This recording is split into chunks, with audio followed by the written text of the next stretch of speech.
welcome to part 2 of my top 10 arcade games. If you didn't see the first part, look up here. This little box here, should be a little video playing here. That's part 1. So if you haven't seen part 1 yet, you should watch part 1, because it's got number 10 through 6 in it. Because this video has number 5 through 1. So pause the video and click the box. Are you back? You're back from watching the video?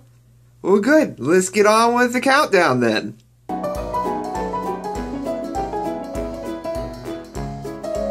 Whereas Marvel vs. Capcom 2 set the bar for modern fighters, Street Fighter 2 set the bar for all fighting games.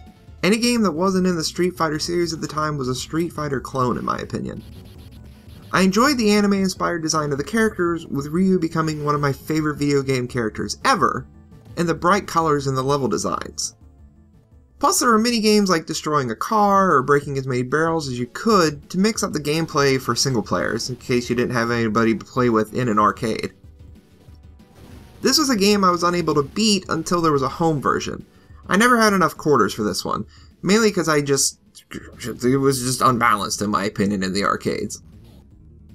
But before you could settle it in Smash, I settled it in Street Fighter 2.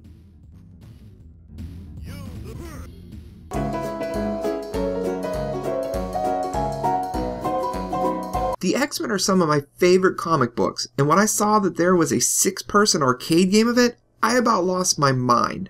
I'll never forget the first time I played with 5 other people and just wreaked havoc as Wolverine. Included characters in the game are Nightcrawler with his teleporting, Cyclops and his optic blast, Wolverine with his magic shiny claws, Storm and the power of tornadoes, Dazzler with her Jubilee-esque fireworks power, and Colossus with the ability to rainbow glow and hurt people. Yeah.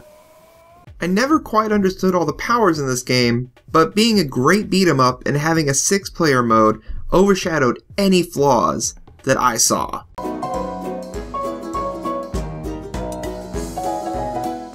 Dance Dance Revolution. It's a game you love, hate, or are too embarrassed to speak about.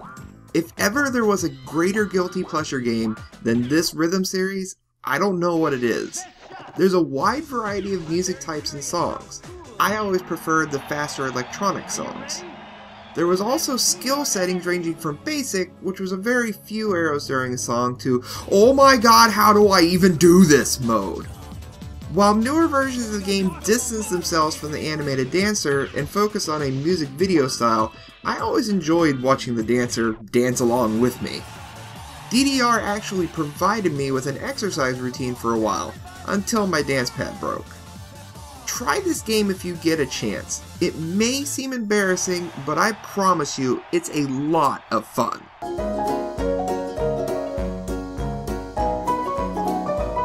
Teenage Mutant Ninja Turtles is one of my favorite franchises ever. I owned almost every toy as a child and watched the show every day after school. I even owned the terrible Ninja Turtle NES game. The first time I went to an arcade and saw this game running, I felt a joy I had never experienced. I made my mom take me to the arcade every weekend until I could beat this game. The first time I ever beat it, I had groups of people watching me, a 7-year-old kid, beating up on Shredder. They cheered me on as the credits began to roll. I have never been so proud of a video game achievement as of that moment. If you have somehow not played this incredible game, please, please go out and do it now.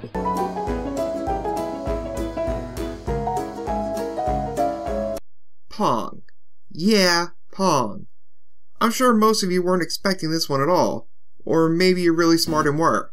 I don't know. Call me a video game hipster if you like, but there is something about the simplicity of this game that just gets me. It's like a Tetris or a Mario. A game anyone can play and enjoy at any time. Nothing fancy, just one-on-one action to decide who has better reflexes and timing. My cousin and I went to a retro arcade and played this for almost our entire time there. While Pong may not have been the very first arcade game, I feel it is what launched the interest into casual gaming and made a blossoming hobby out of video games, and giving us the arcade world in general. So that's why Pong is my #1 arcade game. Like the list? Hate the list? Your favorite game not make it? Why don't you leave me a comment down below letting me know what you think, or what you think I may have missed. If you enjoyed this, and you enjoy arcade games, why don't you check out one of these games I have in the background? It's from one of my Let's Play series for each one. If you really like what you see, why don't you go ahead and subscribe, and you can see more stuff in the future. So until next video, this is Adam, signing off.